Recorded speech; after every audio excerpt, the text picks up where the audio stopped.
नमस्कार, दृष्टि आईएएस के टू द पॉइंट प्रोग्राम में आपका स्वागत है।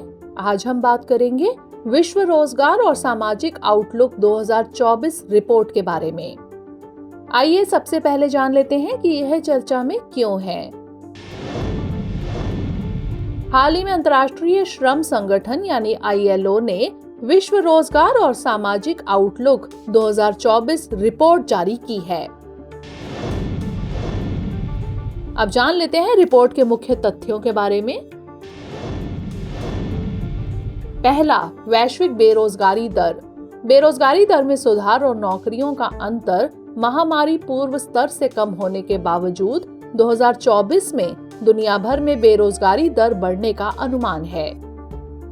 माइक्रो इकोनॉमिक्स परिवेश में गिरावट। 2023 में माइक्रो इकोनॉमिक्स परिवेश की स्थिति काफी बिगड़ी है। हाल ही में देखे गए भू राजनीतिक तनावों और सतत मुद्रास्फीति के कारण केंद्रीय बैंकों ने आक्रामक कदम उठाए, जिससे ब्याज दरों में 1980 के दशक के बाद से सबसे तेज वृद्धि हुई। इसका पर्याप्त वैश्विक प्रभाव देखा गया तथा चीन, तुर्की और ब्राजील जैसे देशों में मंदी का अनुभव हुआ, जिससे वैश्विक औद्योगिक गतिविधि, निवेश और व्यापार नकारात्मक रूप से प्रभावित हुआ।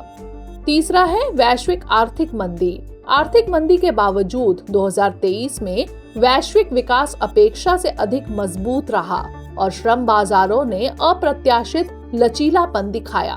रोजगार में हुई वृद्धि ने 2023 में वैश्विक बेरोजगारी दर और नौकरियों का अंतर महामारी पूर्व स्तर से कम करने में योगदान दिया।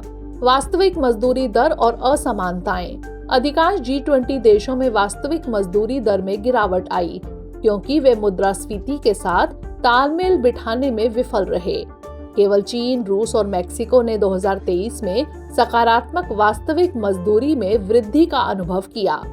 अत्यधिक गरीबी में रहने वाले अधिकांश श्रमिकों PPP के संदर्भ में प्रति व्यक्ति प्रतिदिन $2.15 से कम आय की संख्या में वैश्विक स्तर पर लगभग 10 लाख की वृद्धि हुई है। नौकरी की गुणवत्ता के बारे में चिंताएं। रिपोर्ट गिरते जीवन स्तर, निम्न उत्पादकता और लगातार मुद्रास्फीति के कारण बढ़ती असमानता के बारे में चिंता व्यक्त करती है, जबकि रिपोर्ट में 2024 में अनौपचारिक नौकरियों की हिस्सेदारी में गिरावट की उम्मीद है। कई नौकरियों की निम्न गुणवत्ता के बारे में भी चिंता व्यक्त की गई है। आइए जान लेते हैं कि अंतर्राष्ट्रीय श्रम संगठन यानी ILO क्या है। ILO एक संयुक्त राष्ट्र एजेंसी है जिसका कार्य अंतर्राष्ट्रीय श्रम मानकों को स्थापित करके सामाजिक और आर्थिक न्याय को आगे बढ़ाना है। इसकी स्थापना अक्टूबर 1919 में राष्ट्र संघ के अंतर्गत की गई थी। इसका मुख्यालय जिनेवा, स्विट्जरलैंड में है और दुनिया भर में इसके लगभग 40 क्षेत्रीय कार्यालय हैं। भारत ILO का संस्थापक सदस्य था और 1922 से ILO गवर्निंग बॉडी का स्थायी सदस्य रहा है। भारत में पहला ILO कार्यालय 1928 में शुरू हुआ। आइए नोट कर लेते हैं आज का अभ्यास प्रश्न। अंतर्राष्ट्रीय श्रम संगठन यानी ILO के संबंध में निम्नलिखित कथनों पर विचार कीजिए। 1. ILO का गठन प्रथम विश्व युद्ध के बाद हुआ था। 2. भारत ILO का संस्थापक सदस्य है। उपर्युक्त में से कौन सा यहाँ से कथन सही है या फिर है? केवल 1, केवल 2, 1 और 2 दोनों, या फिर ना तो 1 और ना ही 2?